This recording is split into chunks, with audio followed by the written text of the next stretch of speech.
Many updates come to us from Avdiivka. The most intense clashes are taking place in the central part of the region. The main objective of the Ukrainian forces is to carry out a gradual and controlled withdrawal towards the next line of defense of the region located along the river. The withdrawal must be gradual in order to prevent the Russian forces from gaining dangerous momentum and to ensure the stability of the front line. As for them, the main objective of the Russian forces is to capitalize on the Ukrainian withdrawal, gaining momentum and using it to break through the next defense and collapse the front line before the Ukrainians completely entrench themselves. The Ukrainian command understands this, which is why the Ukrainian fighters continued to hold several localities south of the river. In addition to curbing the Russian advance, it was essential to repel Russian attacks on these localities, to ensure that all soldiers who occupied fortified positions in the fields withdrew safely.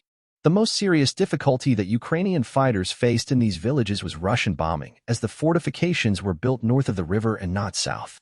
However, Ukrainian reports indicated that the destruction of the aircraft, long-range radar detection A-50 had temporarily interrupted Russian air operations. The main directorate of Ukrainian military intelligence reported that Russian forces immediately ordered 5 Su-35 aircraft to end the ongoing combat missions, some of which included airstrikes in front of Avdiivka. These developments forced the Russians to rely solely on ground attacks, according to footage of combat in the region. Regular infantry assaults in small groups up to 10 people were not very effective, as the Ukrainians deployed snipers to control the battlefields.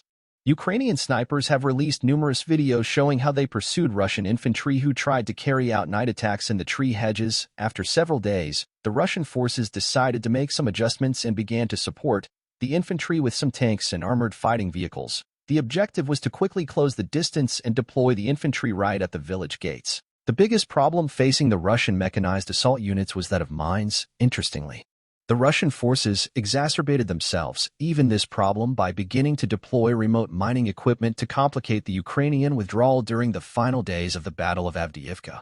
The use of remote mining came far too late, as the Russians did not expect that the Ukrainians decided to withdraw in time, which ultimately caused more damage to the Russians.